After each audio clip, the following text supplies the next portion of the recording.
Good evening, everyone. Very warm welcome to today's class. This is part of the Phenomenology and Social Research online course organized by the National Institute of Advanced Studies. This is designed largely by Dr. Sankita Menon, who is the head of Consciousness Studies program at NIAS, and the course instructor is Dr. Saurabh Todariya. You'll be already familiar with Dr. Saurabh by now, so I'll not be introducing him again. So today's class is on the title, What is the Relationship Between Consciousness and the World? A study of Heidegger's Being and Time. Now I'll request Dr. Saurabh Todariya to start his session. And before that, let me just say that the session will go on until 4:30 or 4:40. After that, we'll be taking questions. All your questions will be answered. And if at all some of those are not answered, we'll be taking them on the WhatsApp group as well. So now let's welcome Dr. Saurabh Todariya for the session.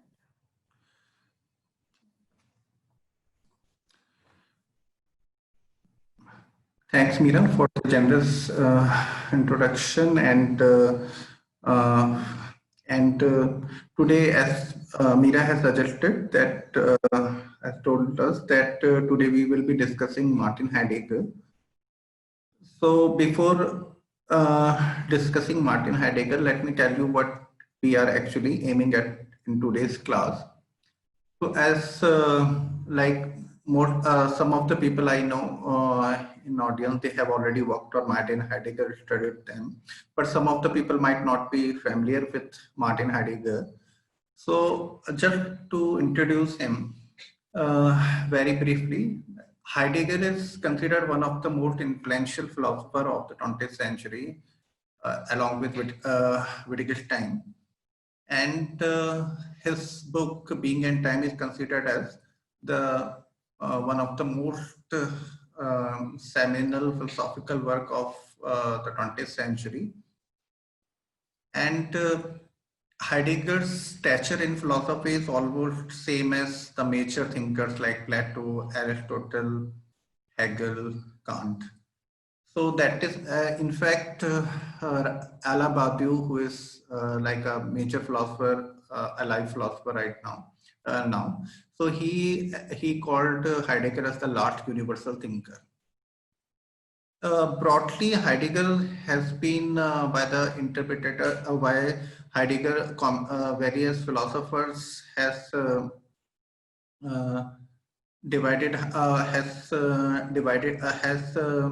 categorized between the early Heidegger and later Heidegger. So early Heidegger is basically considered as the Heidegger who wrote Being and Time, who was interested in the question of the design, while later Heidegger is more interested in the language, poetry, thinking.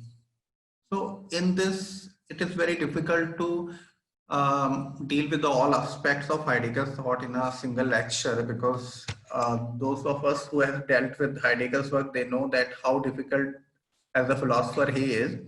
So his works has the curious kind of the fate of being one of the most profound and the most obscure work. So what we will be doing in this class is basically discussing Heidegger's Being and Time, the important concepts of Heidegger's Being and Time.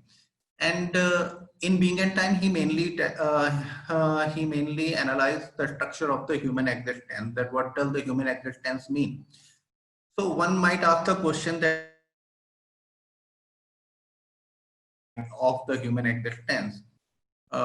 What is the proof of that? Or is it just we are, because Heidegger has, like someone might ask that Heidegger has like said something about the human existence, we can also say, so what is kind of the validity of Heidegger's claim?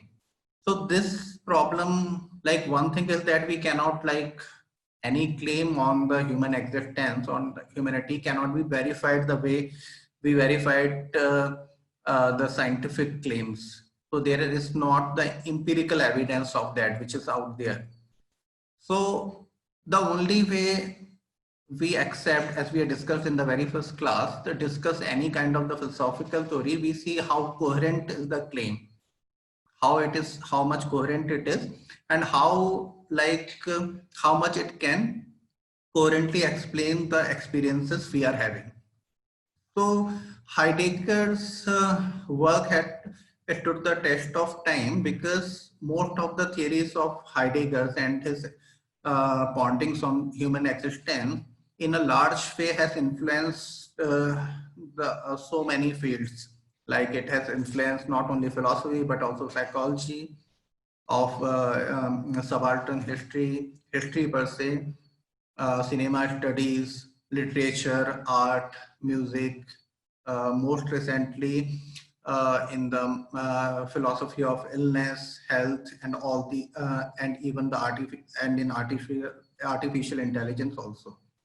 So in that way, Heidegger, that is why Heidegger is a very interesting philosopher, and we should also in this class we would be dealing mainly confining ourselves with this concept of being in being and time. So with this, we'll start today's discussion, today's talk, and I would like to request Niharika Sharma to share the PPTs.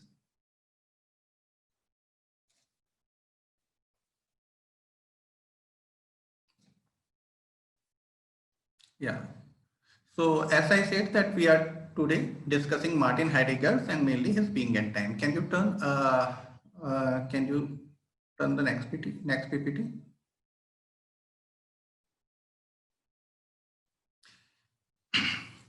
So Heidegger's main question in being and time is that what is being? What is the nature of being? So this he says that our main inquiry is the question of being. What is the being? Now, being is something very interesting concept because how do we understand and how do we use this concept called being? So to give a very simple example, suppose there is a cup over here in which I drink tea, and then somebody takes this cup away. Then I say the cup was being here, it is no longer here.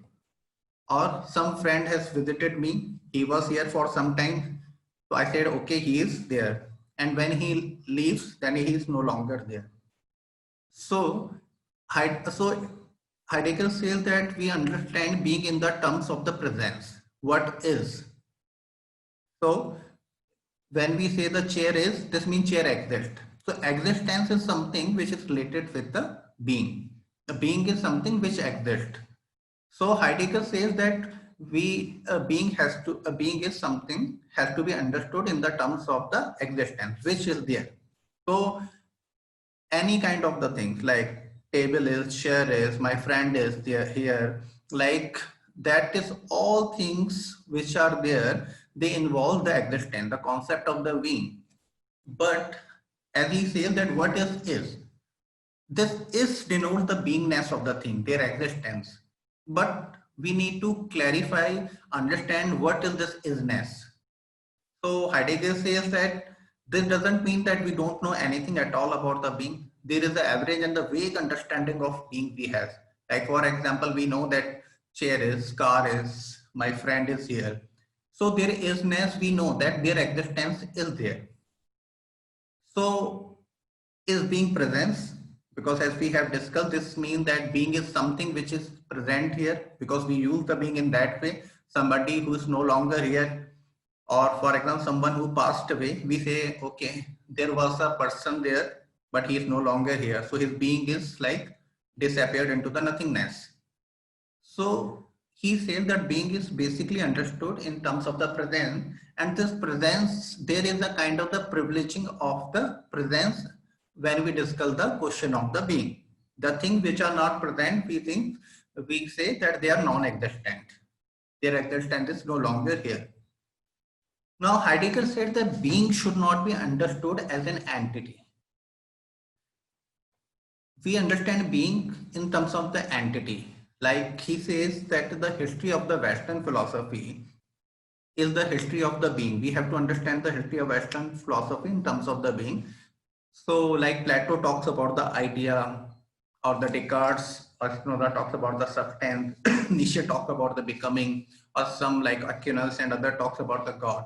So he says always the being is considered as the highest category, that we are like the smaller people, and there is a concept of being which is like a God, which is top of all of us.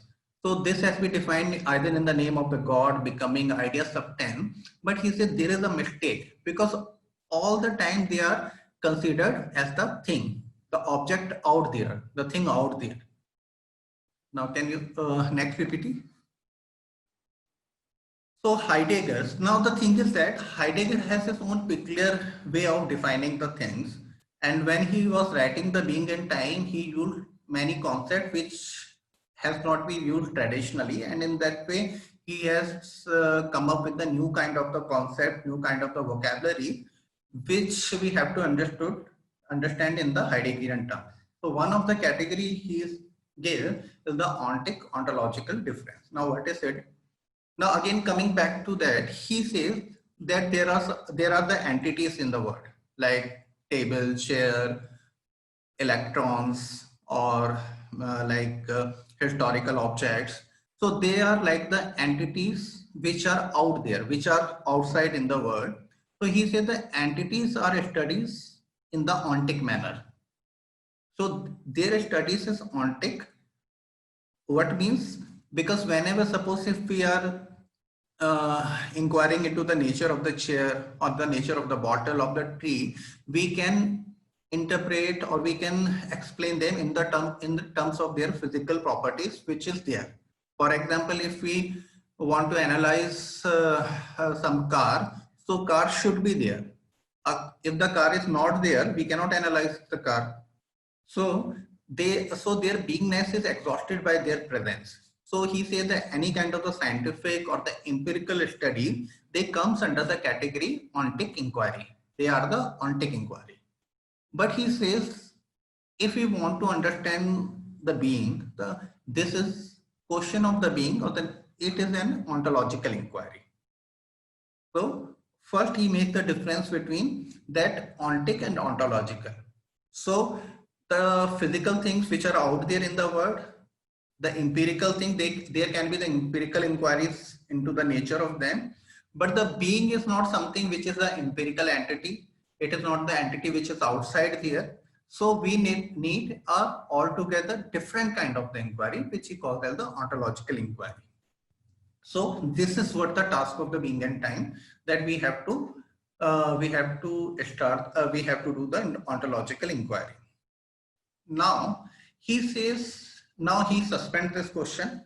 Now he asks another question, that who asked the question of being? For whom the question of the being, for whom the question of being is matters. He says this matter for the design. Now design is the German name for the human existence. And then he asked that who is design?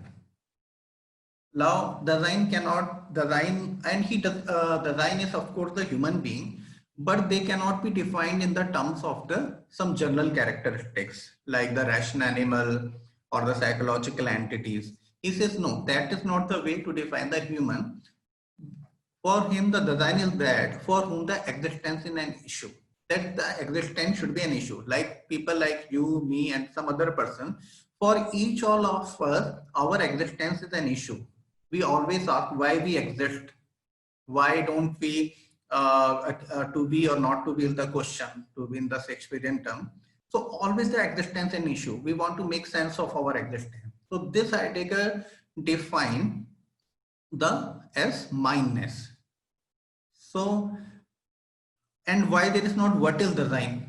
Because he doesn't want to define design in the terms of the general characteristics like the rationality or like in the emotion. No, he doesn't want to define, because then there is a general category and we become the specimen of that categories. Like, okay, there is a overall category of the humanness as a rational, and we are all, because we are the rational people, we are all the humans, so we are all rational.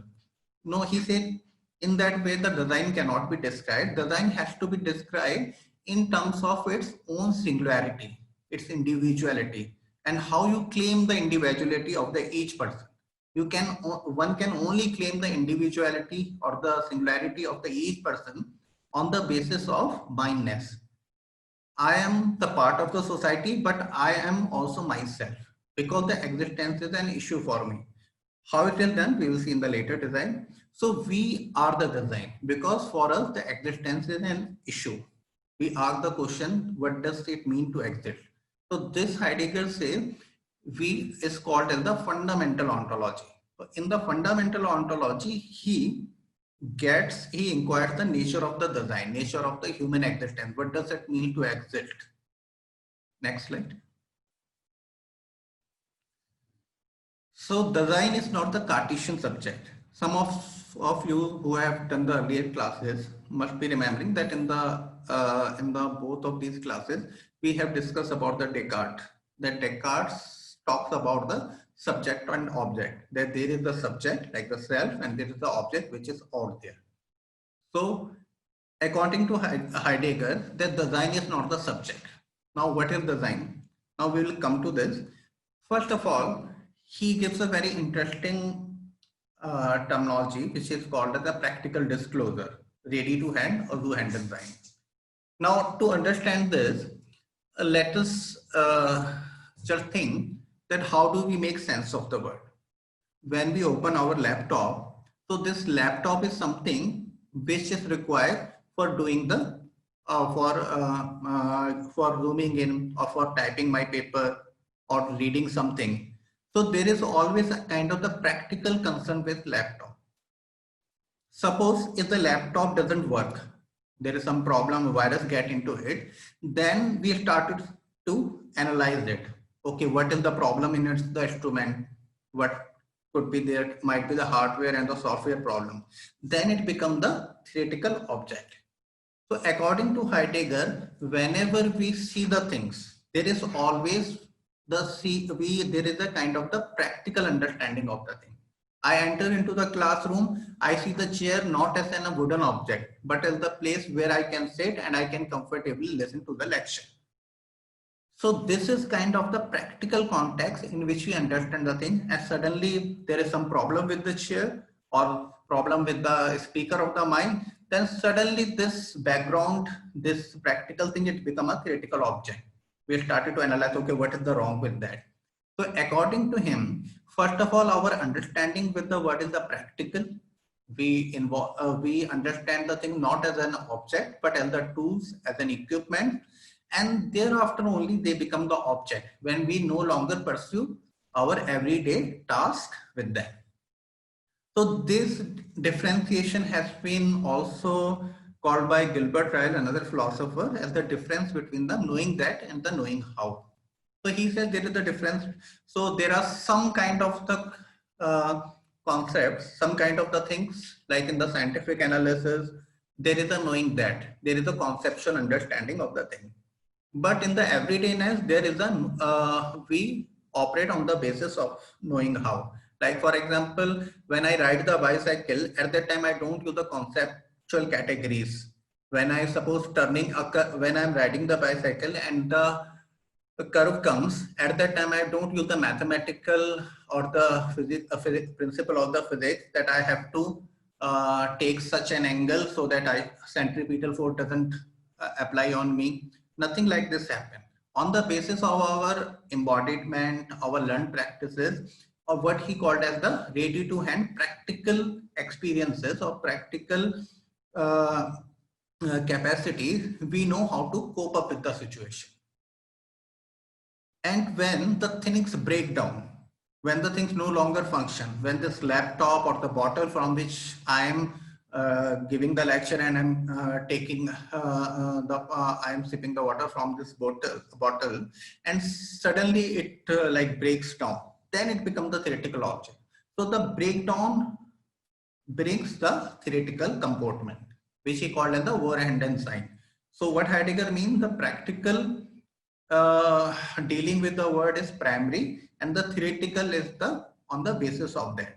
And that is what the Heidegger's phenomenology is about.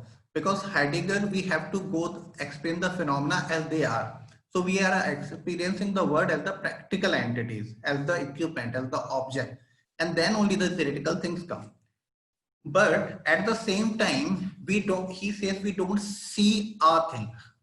There is always a context in which we see the thing.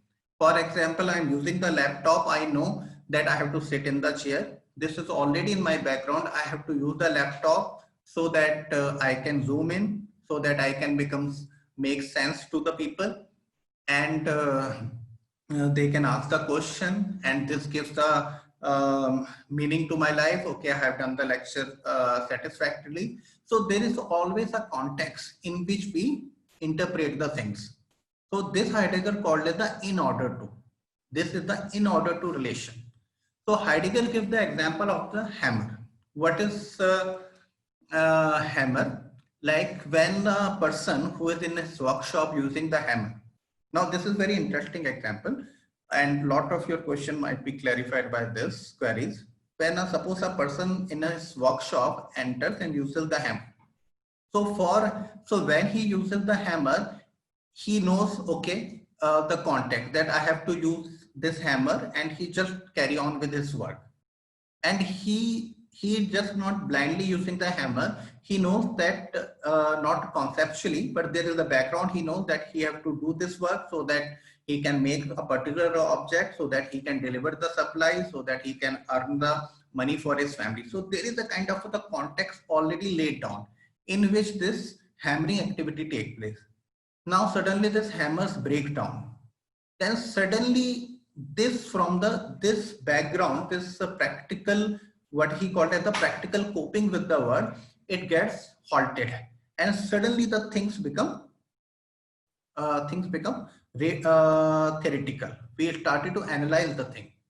That is why, like, give you more another example, the people who are our friends, and when they are with us or family member, we don't notice their presence, but they always remain in the background. Only when they go from our life, we realize they become the object of reflection, like something like they become conspicuous by their absence. So that is what Heidegger mean by that. And I think most of us who are missing in the COVID-19, who are missing their everyday routine, and they must be realizing this, how the word has been, there was a practical kind of the coping with the word, and suddenly now we cannot open the door the way we used to open, because we are already afraid that it should not be infected. Now everything, even our hand, has become the object of reflection.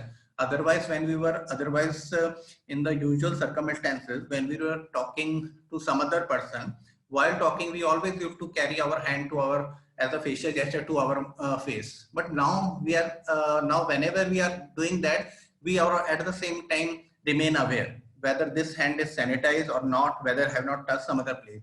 So suddenly the things which were the practical now has become the theoretical reflection, object of the theoretical inquiry. Yeah, next PPT. So this Heidegger calls this situation as the being in the world, that we entities are like the being in the world. So Dasein has to be, Dasein, which is a German word, so it has to be understood like the Sein, being there. Da means there, Sein means being. So is Dasein in the word as water in the glass? There is some grammatical mistake here. Okay, is Dasein in the word as water in the glass? Yeah. So should we understand Dasein, the relationship between this being in the word, that being is in the world and the water is in the glass? So in this way, should we understand the being in the word? Heidegger says no. There's nothing like the word is out there and the human being is kind of the filling up that space. So for that, we have to understand the notion of the space, that what is the space, what is the kind of the phenomenological understanding of the space. And Heidegger says this space have to be understood in the existential term, which he calls it the de-distancing. So what is the de-distancing? That space is something which we always define in the existential term, like the near, far, togetherness, like these terms. And whenever this space is not something like a very theoretical or kind of the objective space.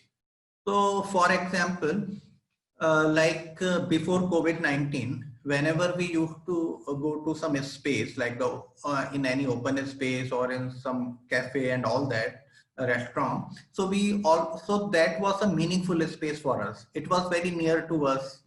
We can enjoy there. So this kind of gives us the existential meaning.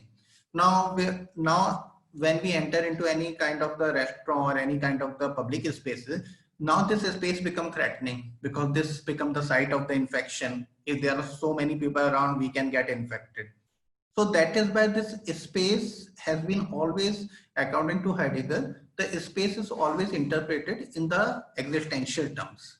So what he called as that our circumspective concern, which works the word. So the space always reveals to us on the basis of our circumspective concern.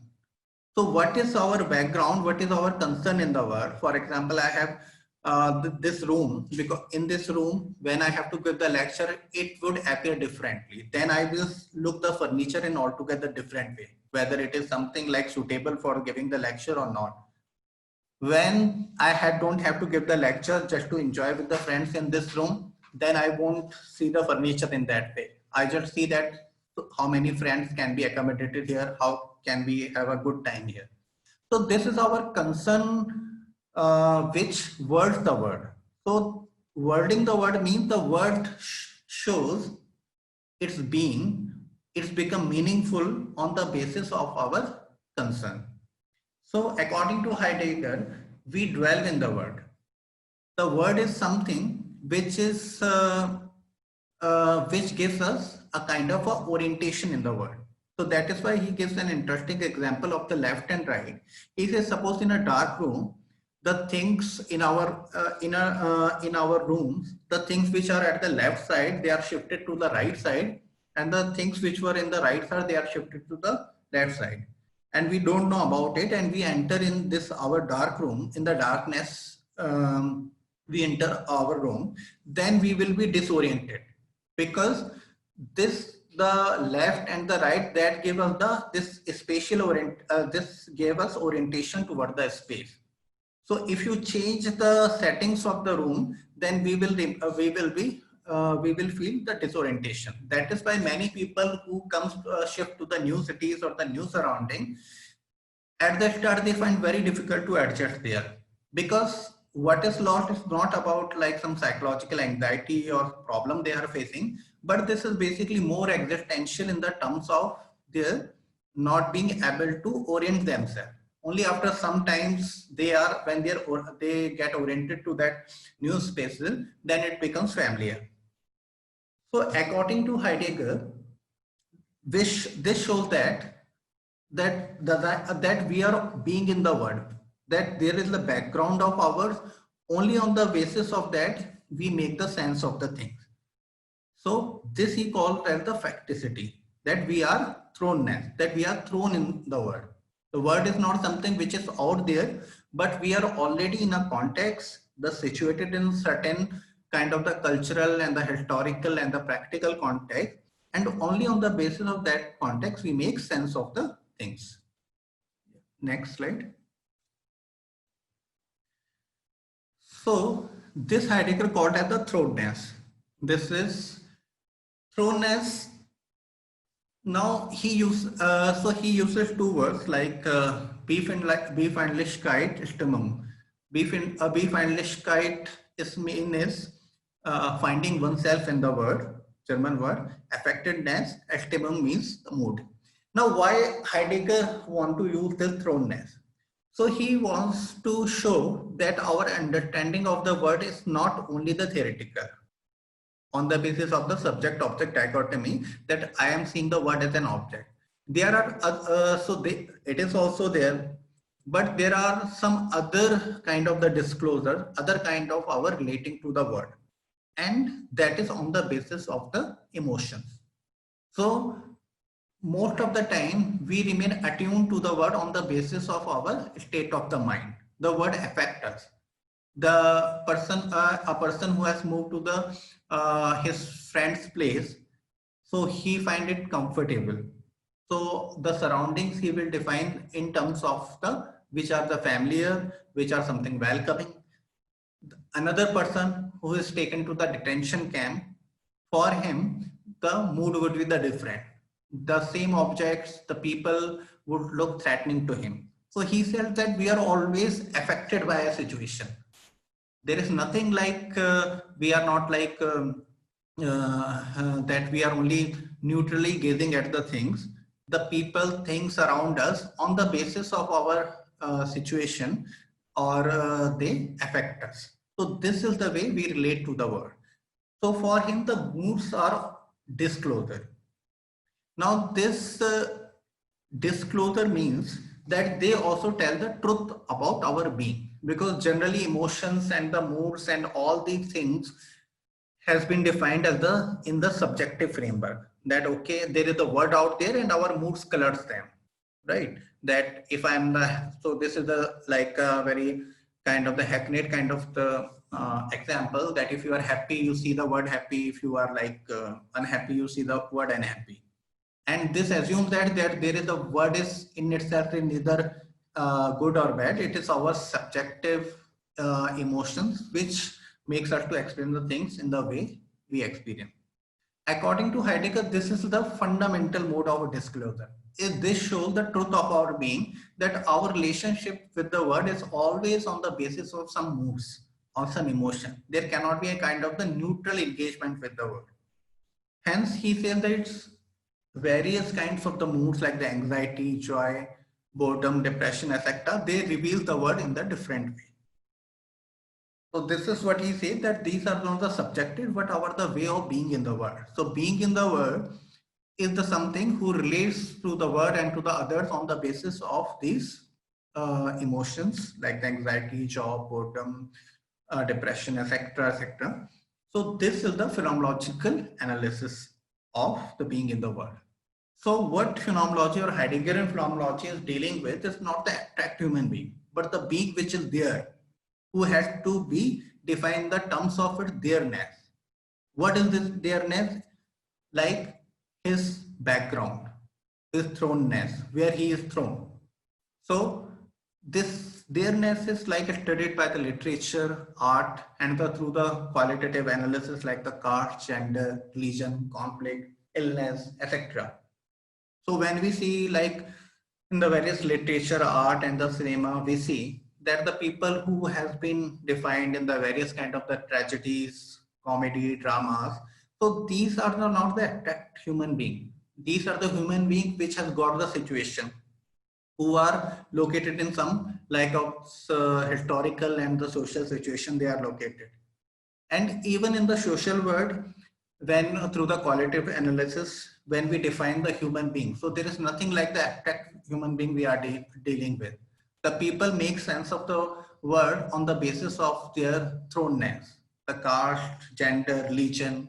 The person, for example, the two person has been diagnosed with the cancer, but the medical report is the same. The medical report will tell, okay, this is kind of the medical objective definition of the cancer which both are diagnosed with, but both would relate to this news of the cancer in the different way on the basis of their background. So suppose a person who is like financially well off, who has done all his duties, he has a lot of the friends, so he would relate to the news of cancer in the different way. The person who is in the middle of his career, of his family responsibility, doesn't have much financial support. So his experience of listening of cancer would be the different. Uh, yeah, yeah. Next PPT. Then Heidegger comes with his another concept, what is called the being with others, which is also translated as the Gastman Mitsein. So this is the one of the problem in the philosophy is the problem of other minds. That how do I know that the other mind exists? The person who are actually listening to my talk, they are the actual person. They are not like some simulated images. The person who is just before me, sitting next to me, he's my friend, or he is not some automata or like some replica. How do I, because we can't get access to the other's mind. So how do we know that the other mind exists? So this is one of the problem in philosophy, and of course Husserl in the fifth Cartesian meditation deals with this problem of the other mind. But according to Heidegger, that problem of other mind doesn't exist. For him, it is a kind of a speculative problem, because our fundamental experience is that we always find ourselves with the others. We always define ourselves as a member of some community, uh, member of some family. I'm the son of so and so. I belong to this community. I do this. So always kind of the others are also the part of my existence. There's nothing like the self parachutes to the community. We always, but Heidegger uses the phrase always already, that we always and already define ourselves in terms of the other people. So this public nature of our existence, Heidegger calls as Dasman. That this Dasman is the public nature of our existence. That I'm just like anyone. Who am I? I just show my Aadhaar card. Okay, I'm the son of so and so. I have done like this kind of thing. My like the description I have done. I have born in this state. I belong to this community. Somebody reads my CV or the introduction, there is a kind of okay, I have, this is kind of my public description of my career path. So these kind of the things Heidegger says that we define ourselves in terms of the publicness. What the people define themselves, okay, I'm like any other one. I'm just like, I can be defined publicly. So this Heidegger, this Sartre actually interestingly called as bad faith. So what is bad faith? He gives the example that to be human means that human have to make the choice in every situation. While what are the objects? According to him, the object who doesn't have the choice, who can always be defined in terms of objectively, in terms of their public existence, public properties. So he gives the examples of a boy and a girl, that both are roaming around with each other, and boy wishes to propose that girl. And in the course of his conversation, he holds the hand of that girl. Now girl has a choice. Either she respond by holding the hand back, by clasping the hand of the boy, by affirming, or affirming his proposal, or she remove her hand. But he says what the girl does, she keep on talking and behave as if nothing has happened.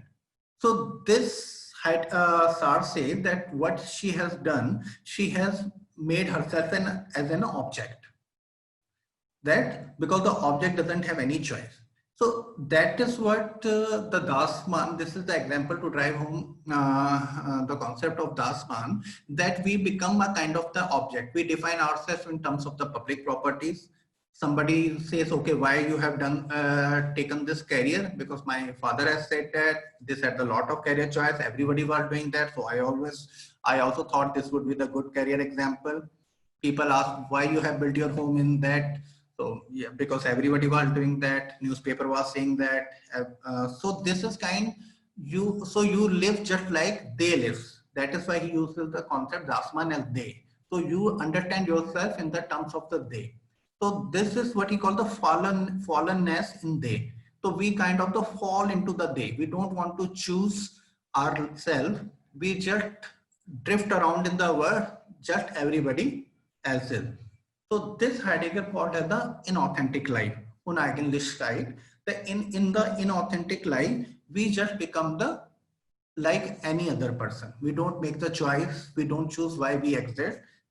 Yeah. Next slide.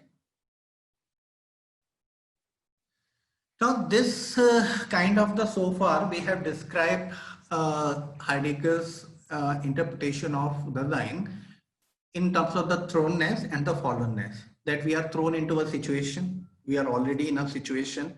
That is why make sense of the word on the basis of that background. There is nothing like the human who doesn't have any background. To be human being means to be being there. He is situated in us some kind of the cultural, social, or historical and the political milieu. And not only this, he is also being with others. So this others is always to be defined in terms of this others is something which makes sense of I define myself in terms of the other. I fall into there is what he defines as the fallenness. I always define myself in terms of the other. I'm the son of so and so. I'm Indian. I'm in this community. I'm from this community. I have to make the choices what everybody has done. So like this is the public nature of our existence. So this kind of suggesting that Heidegger is a kind of promoting kind of the determinism, that Heidegger talks as if we are like determined by the situation. There is no freedom. We are like conditioned by our past and the present. So, but Heidegger doesn't talk only about this. He also talks with the immanence. He affirms that there is a kind of we are situated in the context, but he also talks about the transcendence. Then design is always his possibilities. Whenever we define ourselves, and we always define ourselves in terms of our possibilities. So any human being who is there, he always define himself in terms of his future project, what he's going to do. For example, a person who is pursuing his PhD, so he defines his possibility in terms of that the career it has. He doesn't think that he would pursue like a very like, for example, he doesn't think that he would do something which is like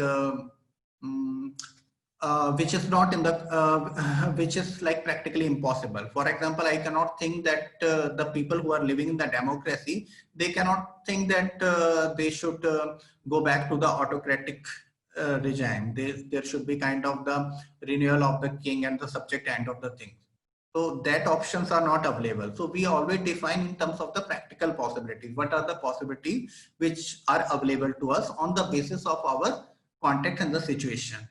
So, for example, the possibilities which is available to a girl in Afghanistan or in the Taliban area would be the different from the possibilities projected by the girl who is living in the European kind of the country.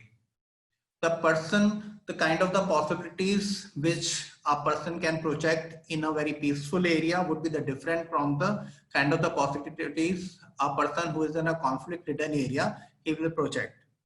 So that is why we see that in the various kind of the dramas and the literature, the various characters project their possibilities on the basis of the experiences, their thrownness, and the kind of the context in which they are situated.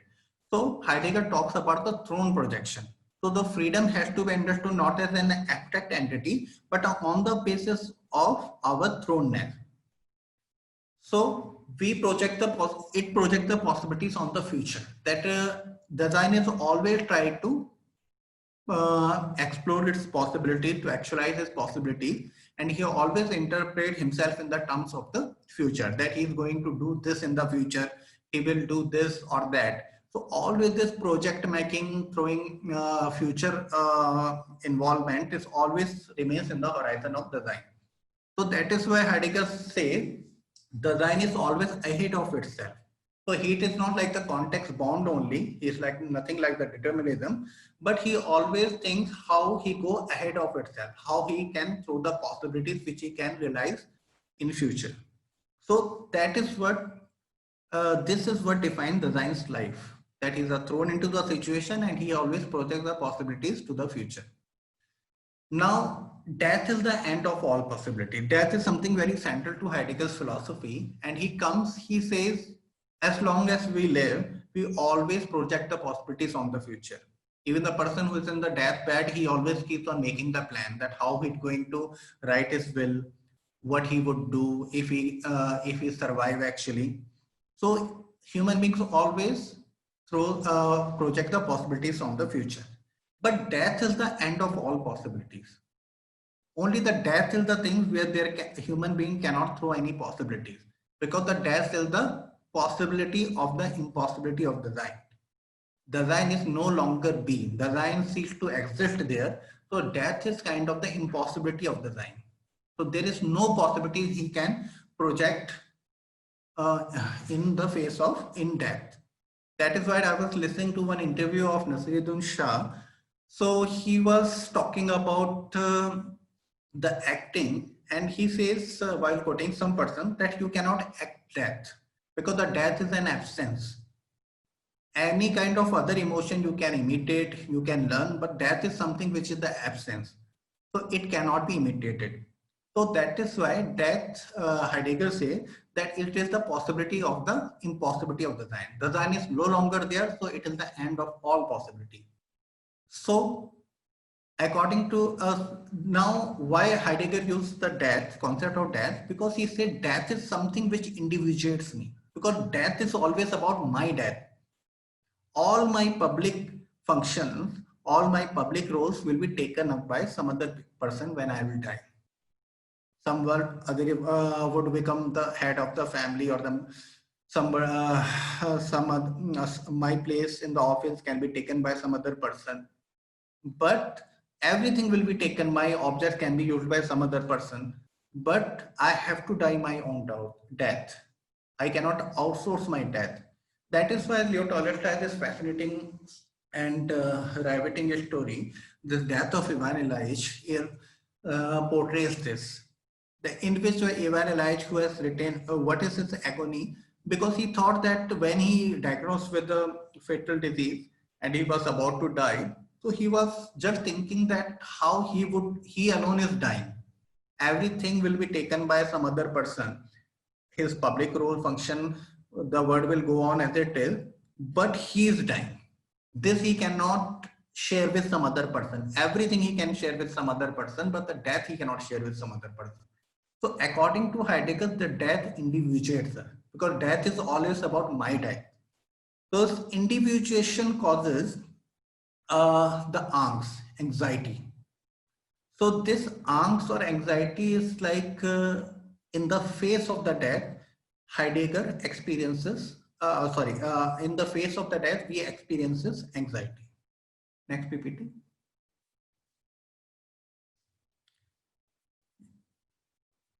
Next PPT.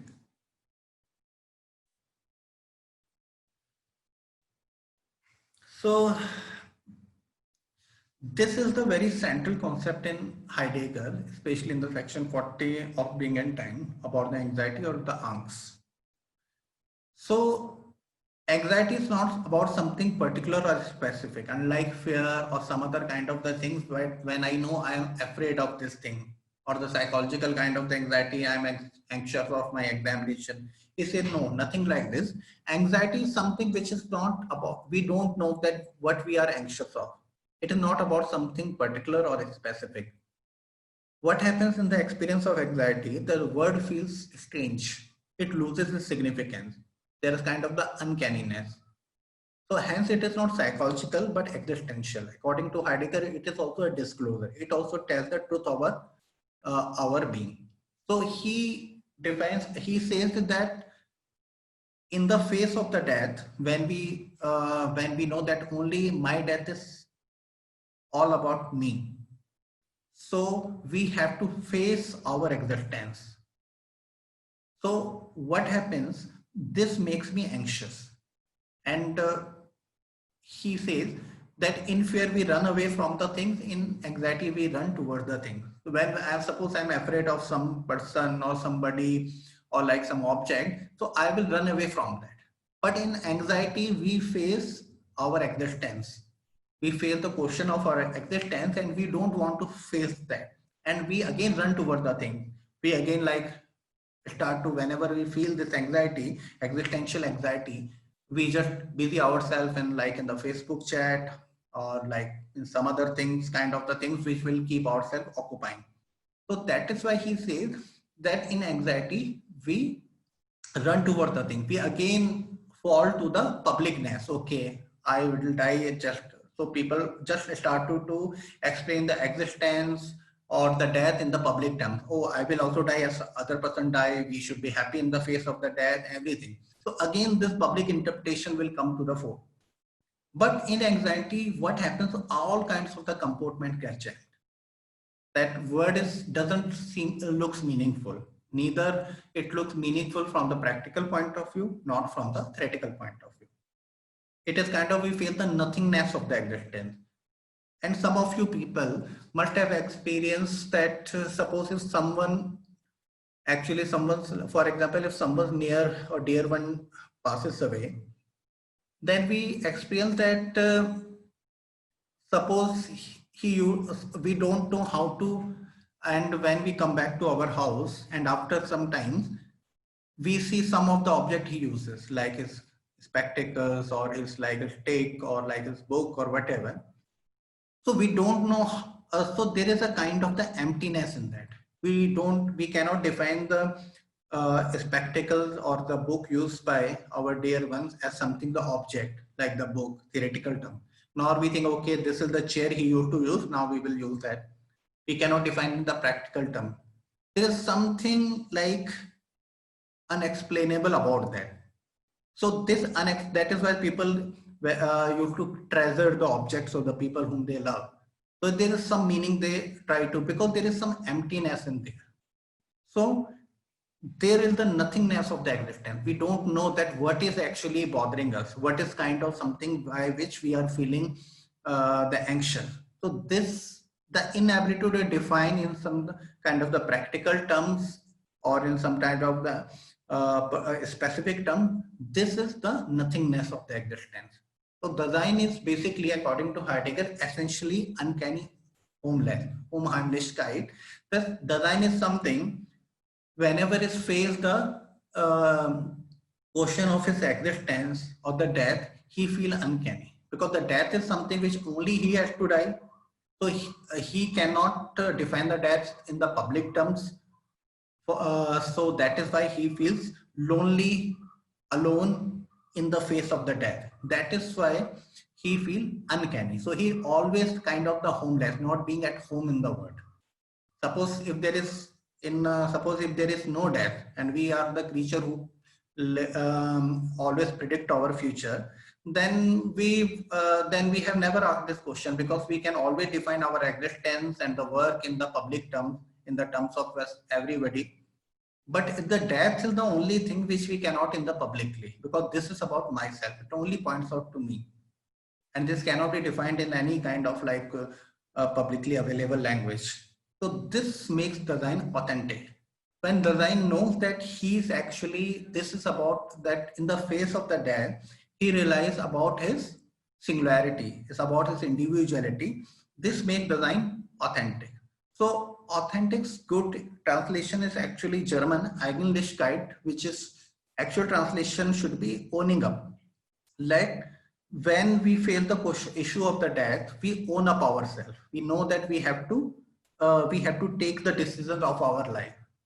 So that is why you must have seen in the many movies and in the many kind of the dramas and literature, the people who are on the verge of the death or who are diagnosed with the cancer, suddenly they start to ask the question. Like there was a very beautiful movie I was watching some days back, Mukti Bhavan, that the person who diagnosed with the cancer or some like, so suddenly he started to the question whether my life made sense, whether there was the meaning in the life, what I should do, what should I choose, what I should not do. Let me give meaning to my life myself. So he takes the decision that he will go to Banaras and he will live the life in the way he wants to. So this is actually which makes in the face of the death, we becomes authentic. Yeah, next PPT. So as we are discussing this being and time, one might ask that where is the time in so far? So this being and time has been divided into the two sections. One is two divisions actually. The first division in which Heidegger talks about these three things, which is thrownness. Second is being with others, which is fallenness. And third is about the possibilities. This is the projection. Now in the division 2, he defines everything in the terms of the time. That everything is basically can be defined in the terms of the time. So he says that Dasein is temporal. Facticity facticity, which we have discussed, thrownness, being thrown into the world. This is the past. Fallenness, being with others, as the present, and projection, being ahead of oneself, as the future. So Heidegger defines this three structure as the care structure, Sorge. So these are the three elements into it: facticity, fallenness, projection. So this unity of the past, present, future, he called it the ecstasis. That this is the what all this past, present, future together constitutes the human existence. Now, interestingly, he says that existence is existence. The past, present, future is not the combination of the now points, but the meaning of the past can be understood in terms of the future. So the meaning of the existence can be only understood with reference to the future. So hence there is the primacy of the future in temporality. Now what is this? We will discuss in the next slide. Yeah. So this is now we have reached kind of the conclusion of Heidegger's philosophy in being and time, that human being has to be defined in the terms of the temporality, combination of past, present, future. But this past, present, future should not be defined as in the terms. The past is something which is gone, present is something which is now, and future is something which will come. Not in this everyday term. But he defines past in terms of the thrownness, that our past is something, our culture or our background which we belong to. Present is something I find myself in the myself with the others, that I define myself in publicly. And future about the possibilities, because future is something I project the possibility on the basis of my past experiences. So combination of all three is like the human existence. But he says the past is, but there is a primacy of future in time. Now this is very interesting, that past is always interpreted on the basis of future. There is the openness of future, because in the future anything can happen. For example, you are joining of this course, online course on in Phenomenology and Social Research. How we know that, how would you know that it's a good or bad? Now, one thing is that we know its meaning. The meaning of this experience of Heidegger's lecture can be known. The people who are experiencing it right now, they can only tell, okay, what is the meaning of that? Now, Heidegger rejects this. No. Suppose in the future you come up with the absolutely good lecture of Heidegger by some other person, and he says, and you come to know that whatever you learnt of Heidegger in this lecture by me is totally gibberish nonsense, then you will say, okay, then you will reinterpret this experience. No, that experience was bad in the light of the future. On the contrary, suppose if you listen some very bad lecture in the future, then again you will go to this lecture and you say, okay, that was relatively better. So you say, okay, that was a good experience. So always the experiences are defined in always the past is interpreted or in the terms of the future. So past always remains open. For example, to give you a very current example, like Sushant Singh's success in the film industry and his suicide. So so how could we define this as success in the film industry? At that time when he got successful, people was or his family members must be saying it is a very happy event that he got successful. Now, in the light of his suicide, some people might interpret, had he not been successful, he would ordinary person, at least he would have not committed suicide. So past is something which always kind of reinterpreted in terms of the future. So that because there is an openness of future, openness in future, anything can happen. This is what Camus and Sartre call as absurdity. There is anything can happen. So that is why the analysis of death is very interesting, because we can never predict death when we are going to die. Death is something which can happen anytime. Even if I am diagnosed that there is only 2 or 3 months to live, but I don't know the exact moment when I will die. So that is why this uncertainty of the future individuates me. Hence, we never get hold of our existence completely. We are never, that is what Heidegger says, that right now I am the living, I am never in the full hold of my existence. That understand myself completely. The people who are in the love, at the time they think, okay, they have understood each other very good, but when the breakup happens or some other, their relations move on to the next stage, they interpret it differently. So when we have to understand the meaning of the existence of the experience at that moment or in the future, so this meant there is nothing which can ground our existence. So that is why for Heidegger, this nothingness is very important, that we realize that there is, because of this openness of the future, uncertainty of the future, we think that there's nothing which can ground our existence. So our being is permeated with nothingness. Nothingness is kind of which always permeates our being. In anxiety, what Heidegger say, being is held out of nothing. So that is why in anxiety, in the uncertainty, in the experience of the anxiety, all familiarity breaks down. There is nothing which we find familiar, and we feel the nothingness of our existence, because I know that nothing grounds my existence. So because that is why I asked what is the meaning of the existence. The question, philosophical query, metaphysical query, that why I exist, it can only comes to the being who faces this nothingness. If there is no nothingness in the life, if the life could be the calculated, then we are all dealing with the practical question: how can I live more comfortably in this world?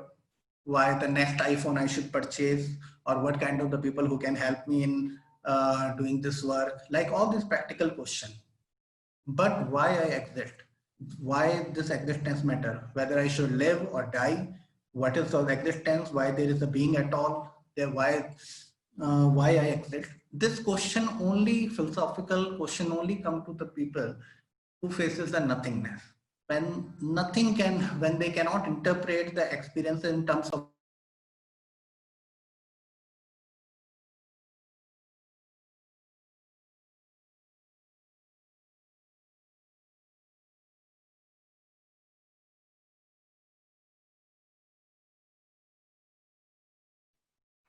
hello, yeah, sorry, it was. So finitude make the, so this is our humans finitude, which make the existence as an issue. And the self is narrative. So this finitude, the temporal finitude, make our existence as an issue. That because we are temporally finitude, we don't know what will happen in the future. We are mortal. That is why we ask the question, our existence an issue. The people who are immortal, who doesn't have any uncertainty, if we had not uncertainty in the life, we would not have made it an existence an issue. That is why the self is a narrative, and its story has to be retold. The self is a narrative not because we want to connect the event, because all the time there is the openness of the future, anything can happen. That is why self has to re-narrate its story all the time. Yeah, now we come to the last slide.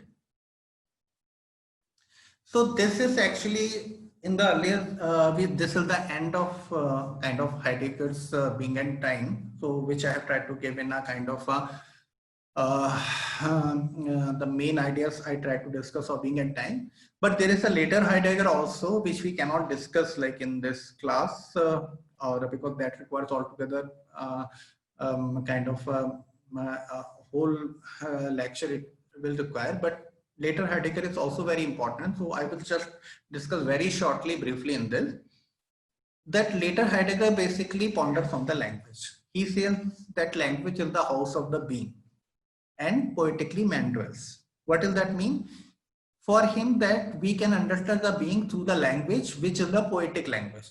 But what is this poetry? This is not poetry like the everyday poetry or some rhyme or some kind of the stylistics or kind of some formal kind of the poetry. We differentiate from the prose or the music. Poetry is something which left unsaid as unsaid. So it springs from the silence, from the inability to speak, not from the urge to speak. So he says when we find ourselves in the silence, when we find we cannot speak, and then what comes is the poetry, which left the unsaid as unsaid. It is not something like which we want to speak. So he says, so he defines it through the letting be, Gadamer, that when we let the be, when the man becomes the vehicle of the being, it kind of become the medium through which the being can reveal itself. So there actually what happens, the poetic language come. So in the letter of humanism, he says, man is not the master of being, but the shepherd of being.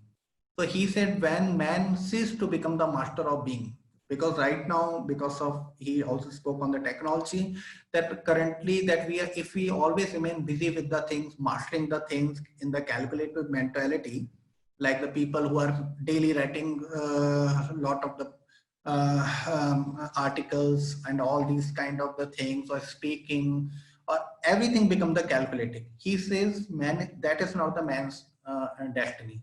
When he becomes the shepherd of being, when he becomes the place from where the being can reveal itself, and he can totally efface in that process, and he should be the shepherd of the being. So this is the later Heidegger, which I know that this later Heidegger I cannot discuss in the great detail, and there are more aspects to it, but this is just an introduction because it is also very crucial part of Heidegger's journey.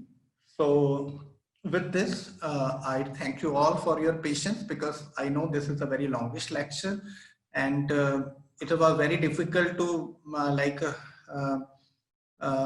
it was very difficult to give very short lectures on the all aspects of Heidegger's concept. And the problem with the Heidegger philosophy that his terminologies and his concept cannot be understood in isolation.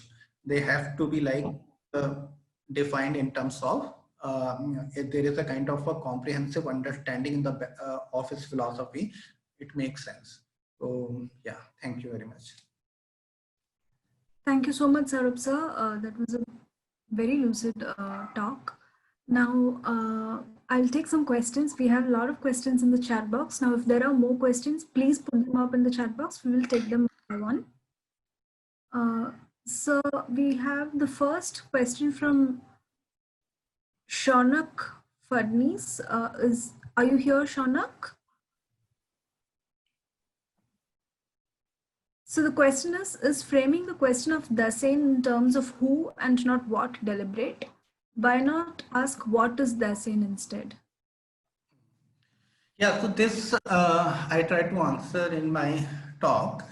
Basically, who is Dasein? This is a good question, that why not the what, and yeah. So why he doesn't know what is design? Because the question of the what is something we have to define the, let us forget about the design. Let us use design as the human. So what is human means that we define the human in terms of some objective characteristics like the rationality, emotions, or like social animal. So this, what happens in this becomes the general definition of the human beings, and we become the specimens of that. We become a kind of the, what is in the philosophy called the general and the particulars. We become the particular. Now Heidegger want to show the dimension that each human being is the unique, and he cannot be defined in only in the general terms. So what will the how the each person how this uniqueness can be defined? So he says we have to ask who is Dasein. So Dasein is that whom the existence in issue. So each one of us is like the same and the different also, because I relate to my existence in a different way. You relate to your existence in a different way. But for all of the existence is an issue. But this is very personal thing. This is like very existential. I cannot outsource my existential question to you, right? So that is why he's very interested. That is why he says the design is that for whom the existential is an issue. This help him to define the design also, and also to affirm the singularity of our each existence. Okay, thank you, sir. We'll take Manasuni's question next. Manasuni, would you like to ask it?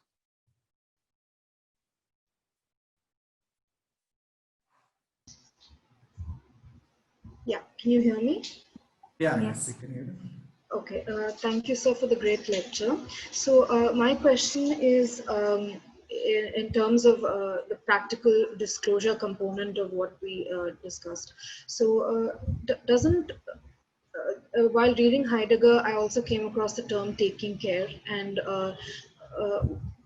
doesn't practical disclosure or taking care give preeminence to the utility aspect of a particular object or a particular individual, which then makes the ontic analysis more important over the ontological, because we're now looking more into utility. That's the first question, and once you answer that, I'll ask the second one. Yeah, thank you, Manasvi, for this question. This is a very good question, and this is one of the actually some of the debates between the Heideggerian scholars is particularly on this question. So yeah, you are right that the people, some of the interpreters of Heidegger, who focuses more on the division one of the being and time. So it talks more, they talk like Hubert Dreyfus and all that, they more talk about the practical disclosure, that our understanding of the world is basically in terms of the practical comportment. Comportment means our being, of our outreach to the world, that how we go about in the world. So as you rightly said, if that is the case, then there is what should be more, we should be more like worrying about more engaged with the ontic. But there is also the division two of being time. Other Heidegger interpreter asked that Heidegger also talks about the anxiety. What in anxiety is this practical comportment, practical disclosure jams. But that is why I have given the example. If someone, suppose is very near one of us, like left us or passes away, so we don't see their things in the terms of the practical utility, or they doesn't become a theoretical object. That is something, there is an emptiness to that. And they actually, these kind of the things and these kind of the experience let us make us to ask the question of our existence. What does it mean to be? So for Heidegger, both these things are necessary there. So so that is why this has to be understood more division more in the overall framework. Practical disclosure has to be understood more in the overall framework of Heideggerian philosophy. Thank you. And the second question was in relation to conflict. So in one of the later slides, you talk about how death is the end of the sign, and how that's the impossible, right? But what about in areas where death is a feature of life, where death is so central to how people live and how people imagine their entire existence, and also in terms of I'd say minuscule in comparison to the world, but in a certain demographic of, say, terrorists, they derive their life's meaning and what their life or their existence, as we define the sign, they derive that meaning from death and from a certain form of death. So in that sense, isn't there a resonance between the sign and death for areas such as these? Yeah. So this is a good question, very good question, and I think we should discuss more about it in future. But one thing we need to understand that if I understand your question, suppose you say death is word which makes our life authentic, right? So there are in the conflict ridden areas and in some people like the terrorists, quote unquote, which for whom their death is so central to their being, to their existence, because it is a death, like the people, like for example, the suicide bombers. So they derive their meaning of, because they derive their existence on the basis of the death only. So are they authentic? Is their existence also authentic according to Heidegger? Now Heideggerian answer would be that this is again like in authentic life, because death is defined in that, because this death is not individuating them. Death is something which is defined in the public character, because there is a kind of, as you said, there is a practical kind of a relationship to the death, that I will die so that it will lead to this, and this will lead to that, and that will lead to that. So there is a kind of, as you say, this is a more ontic kind of understanding of death. This is the practical understanding of the death. While for Heidegger, ontological, where I cannot answer this question, because all the public interpretations fade, and I feel the nakedness of my existence. Yeah. Thank you, sir. Sanjana Girish has a question. Sanjana, can we hear it from you?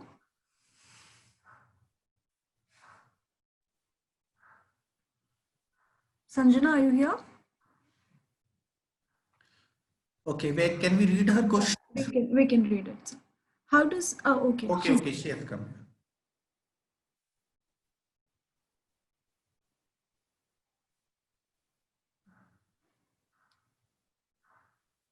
Yeah.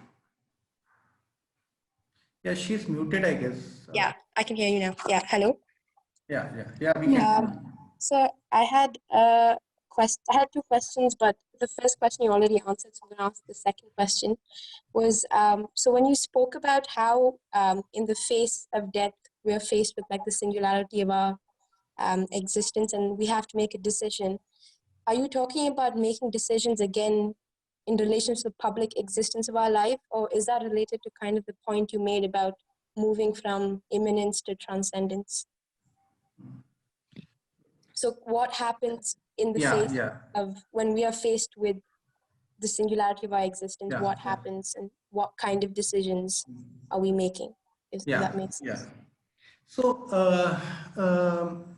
so this is actually Heidegger. So we have to understand that whenever Heidegger, all these kind of the concept when Heidegger is talking about, so he is talking about the ontological characteristics of the human existence. What ontological characteristics mean? What is the nature of our existence? So as he says that there is a kind of a projection. There is a design is always kind of its possibilities. It's always try to project its possibility on the basis of its proneness or the past experiences. So in the one mode of design existence, there are two modes of the design existence. One is the authentic and one is the inauthentic. In authentic, he defined himself in the public character. I live as the other people are living.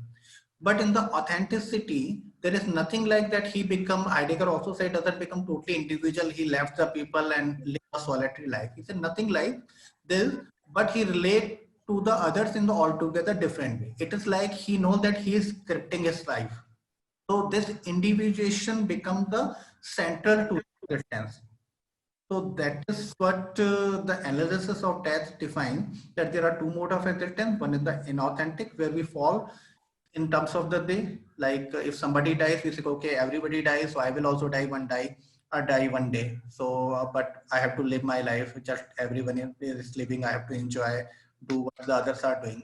But when sometimes authenticity person chooses, like, what is the meaning of my life? How can I make the sense of the life? That is why we see even in the literature and the art that there are many kind of the departures in the established canon or the established styles of the movie making, or like the or the literature, where the people want to give the authenticity to their experience. They want to come up with their new styles. So this, I think this authenticity is about the signature of your life. What is the signature we are carrying, which are our signatures actually. Okay, thank you. Thank you, sir. Next question is by Victor Banerjee. Victor? Victor Banerjee, are you here? I'll just read the question, sir. If space is circumspective, don't you think space is always in the becoming process and a bundle of practices stemming from the recurring and evolving effects of what actors do together with their performativity? Yeah, so the thing is that space is this is right, but only thing which I would like to differ from you is that for Heidegger, the notion of the space is actually the existential space. He doesn't talk about the space as such. So this existential space, like he said, the spaces. The space is not something like the out there. It is something which manifests itself. Like he uses the example, making the room. So actually we dwell in the space on the basis of our circumspective concern. So kind of whatever our concerns, so that is why space will manifest accordingly. So so there kind of be the becoming process when we are like engaged in the activities. But the person, for example, Heidegger, the person who is bored, he analyzes in one of his book about the boredom. So you see how the people who is absolutely bored, how the space will appear to him. For him, the space is like something which is very static, things are not moving. So for him, it is not like because all the kind of the practices, for example, I am in NIAS, so space earlier it was full of the activity. So many people were around, people are hustling, bustling, drinking tea, discussing together. Now the people are not there. So space is kind of the abundant, empty. So there is an emptiness in this space. So, so that is how we have to understand the space according to Heidegger. Thank you, sir. Thank you for that example also. We'll take Kaula Chakur's question. How can we apply Heidegger's concepts to works of literature? What are, for example, the features that should be analyzed basically in a literary work? Can I elaborate on my question, please? Sure, please do, please do. Thank you, sir, first of all, for this insightful lecture. And I would like to know how we can apply Heidegger's concepts to a literary work. What should we exactly focus on? For example, if we are studying the issue of identity in a novel, should we, for instance, study the consciousness of a character, or the way he thinks about his own existence, or the way he perceives the world? I mean, what are the attributes that we should focus on? And thank you. Thank you. So yeah, so I think you're quite right in your interpretation, because that is why I also mentioned in this in one of the slide, that whenever Heidegger talks about the being, so he talks about the line as the being there. That suppose if how do we understand the question of the identity?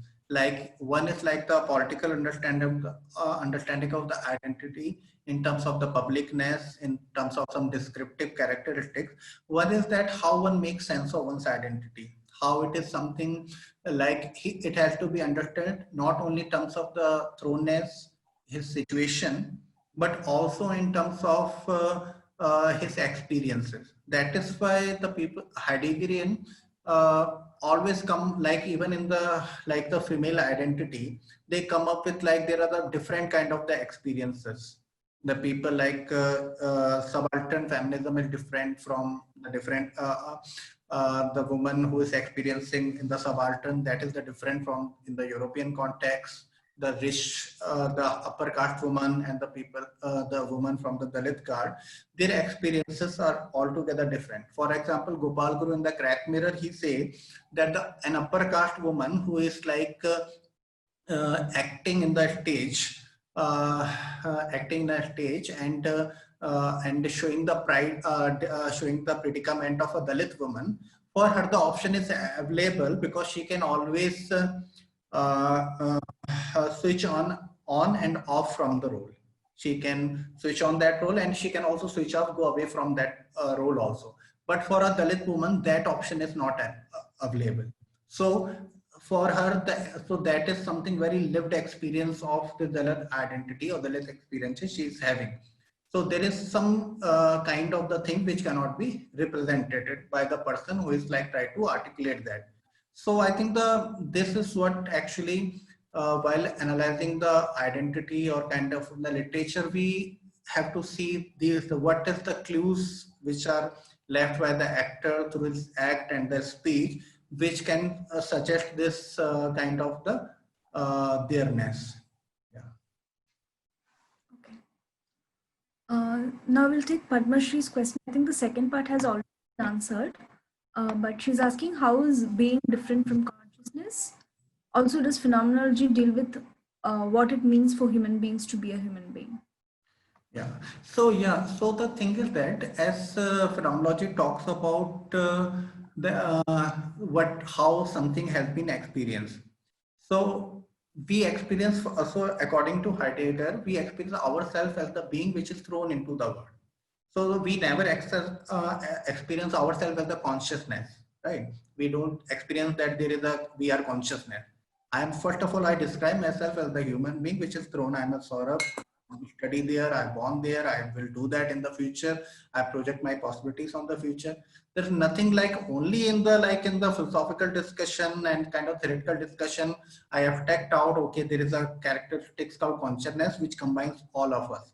So according to Heidegger, we have to first of all pay heed, because phenomena is something which is out there. We have to pay to this human being for whom the existence is an issue. That is why for him the epistemological questions are possible because of this ontology.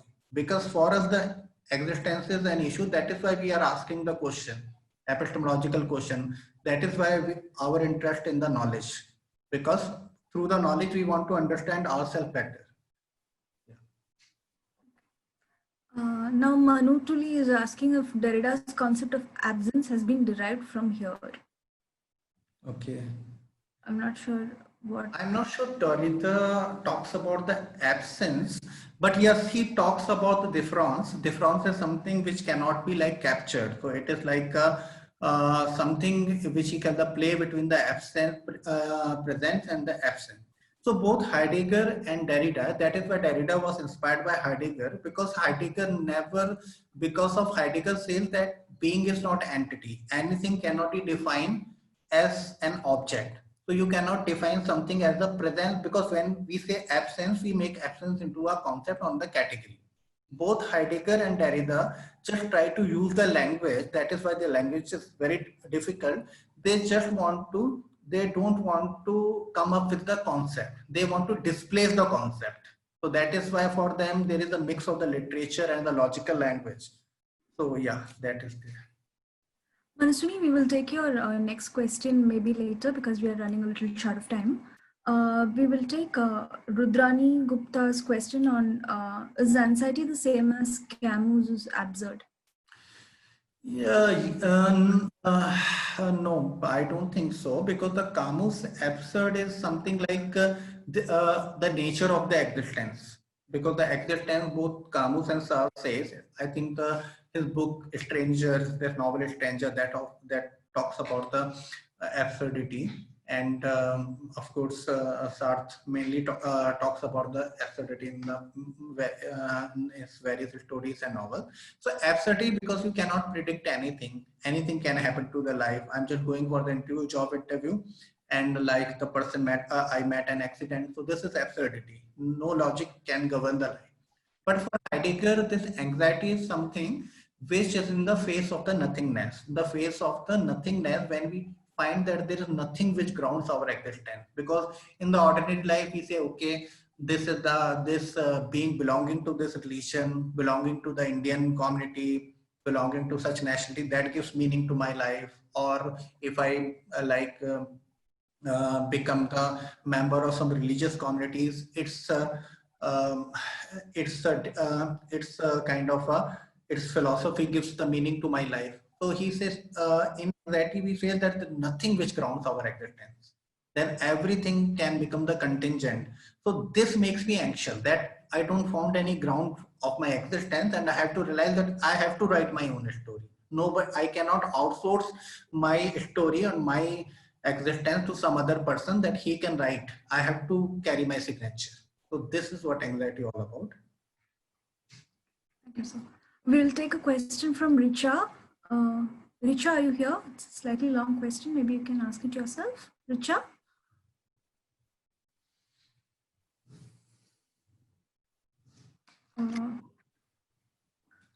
Okay, I'll read it then.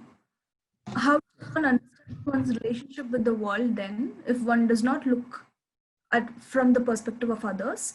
For example, it is true that death cannot be shared, but the emotions after seeing someone's close death or a soldier who sacrificed his life to save his fellow, in such circumstances, can we still say it is personal? Yeah, so the thing is that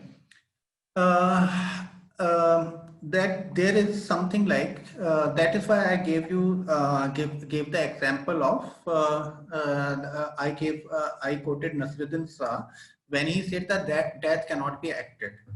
So thing is that we see the people, other people are dying, we see the emotion, so we can like experience also the death in the sense that how the other people are dying and what are the emotions, so that can be expressed emotionally.